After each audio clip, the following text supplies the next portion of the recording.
tanpa menunjukkan surat keterangan sehat dan hasil rapid test.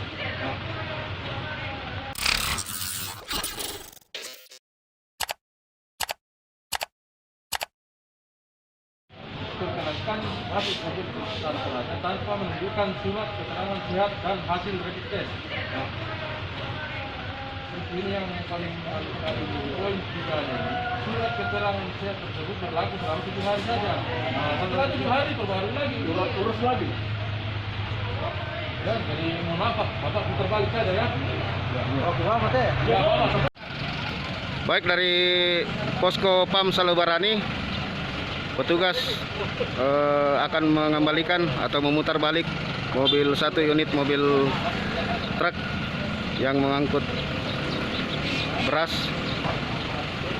Alasan petugas untuk mengembalikan ini karena tidak adanya rapid test dan surat keterangan sehat dari yang berwajib. Jadi untuk hari ini kami sudah memutar balikan beberapa kendaraan yang memang tidak memiliki rapid test dan surat keterangan sehat dari puskesmas atau rumah sakit setempat.